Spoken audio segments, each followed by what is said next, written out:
안녕하세요. 마침내 법과 사랑에 빠지다. 마법사 김상윤 변호사입니다. 지난 영상에서는 사기에 대해서 이야기하면서 예상되는 형량, 그리고 가명사유 이런 것에 관해서 알아보았는데요. 오늘은 구속에 대해서 조금 이야기해볼까 해요.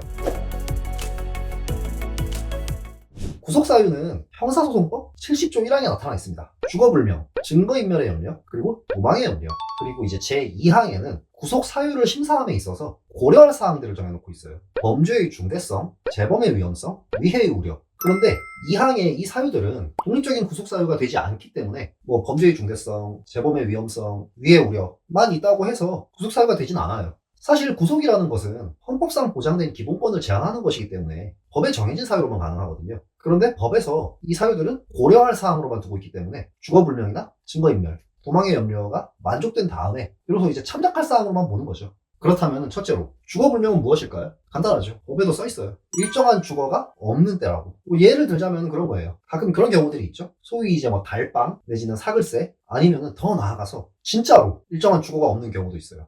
이런 경우들이나 이제 월세는 사실 일정한 주거로 인정받는 건 쉽진 않습니다. 반대로 말하자면은 자가나 전세는 일정한 주거라고 보죠. 두 번째입니다. 증거인멸의 염려. 실무에서는 주로 자백을 하는지 내지는 부인을 하는지 여부가 가장 큽니다. 일단 범행을 자백하는 사람은 당연히 증거를 없애려고 하지 않아요. 반대로 범행을 부인하는 사람은 증거를 없애려고 하고요. 그렇기 때문에 범행을 부인하거나 증거인멸을 시도했거나 또는 그러한 정황이 포착되었다. 그렇다면 이제 증거인멸의 염려가 인정되겠죠. 마지막으로 도망의 염려가 있습니다. 주로 가족이 있는지, 정해진 직장이 있는지 이런 것들을 봐요. 가족을 버리고 도망가기 쉽지 않겠죠. 직장도 마찬가지예요. 참고로 이 요건들은 어느 하나에만 해당해도 구속이 됩니다. 그렇기 때문에 이 요건들을 모두 짚어줘야 돼요.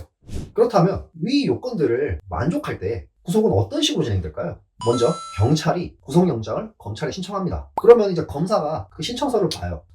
타당하네. 이러면은 법원에 구속영장을 청구해요. 그리고 최종적으로 검사가 법원에 구속영장을 청구하면은 영장실질심사가 열려요. 법원에 출석을 해서 재판을 받는 거죠. 판사가 직접 피의자를 신문을 해서 이 사람한테 구속사유가 있는지 없는지 그 여부를 보고 영장을 발부할지 말지를 결정하는 거예요. 사실 혼자 조사를 받으러 가면은 이런 절차를 안내해주지 않습니다. 경찰이 구속영장을 신청한다고 말을 해주는 경우 자체도 좀 드물어요. 그리고 설령 말을 해줬다고 하더라도 영장실질 가서 얘기하라고 해요. 의견서를 낼 수 있다. 이런 거 역시 안내를 안 해줘요. 하지만 지금 보시면은 단계가 총 두 단계가 있잖아요. 검사 단계 그리고 법원 단계. 그런데 의견서가 없으면은 사실 검사는 특별한 사정이 없는 이상 당연히 영장을 청구해요. 그렇게 되면 어떻게 될까요? 지금 한 단계를 그냥 지나가 버렸죠. 엄청 큰 손해예요, 이거. 피의자 조사를 받는 분들한테 누누이 말씀드리는 거지만 모든 사건은 경찰 단계 아니면 검사 단계, 즉 기소가 되기 전에 잘라내는 것이 베스트다라고 말씀을 드려요. 앞에서 잘라낼 가능성이 있는데 이거를 굳이 뒤에 가서 할 이유가 있나요? 이건 너무 큰 손해거든요.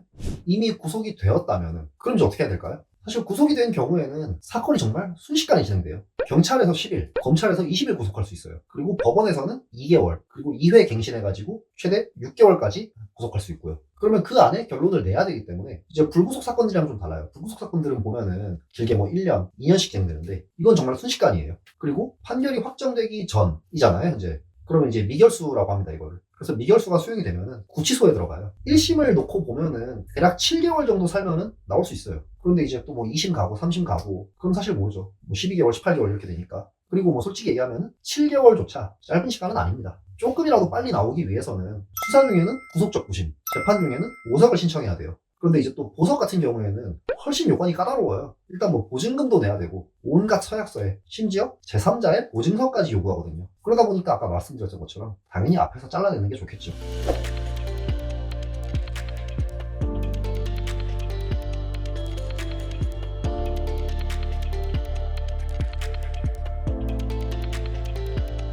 구속의 가장 큰 문제는 조사 단계에서부터 영장 실질까지 정말 순식간에 이루어진다는 거예요. 짧으면 2, 3일, 길어도 2주 안에는 결론이 나와요. 그리고 아까 이야기한 것처럼 구속 사유에 맞춰서 딱딱 적재적소에 필요한 것들을 주장을 해야 하는데 이게 변호사 도움 없이는 쉽지 않아요. 그렇다는 말은 변호사를 선임해야 할지 말아야 할지 고민하는 사이에 이미 구속이 돼버립니다. 특히나 이제 전과 있다. 그러면 구속 가능성이 더 높아져요. 그러니까 이런 부분들을 잘 고려하셔서 대처하면 좋겠습니다. 오늘도 시청해주셔서 감사합니다.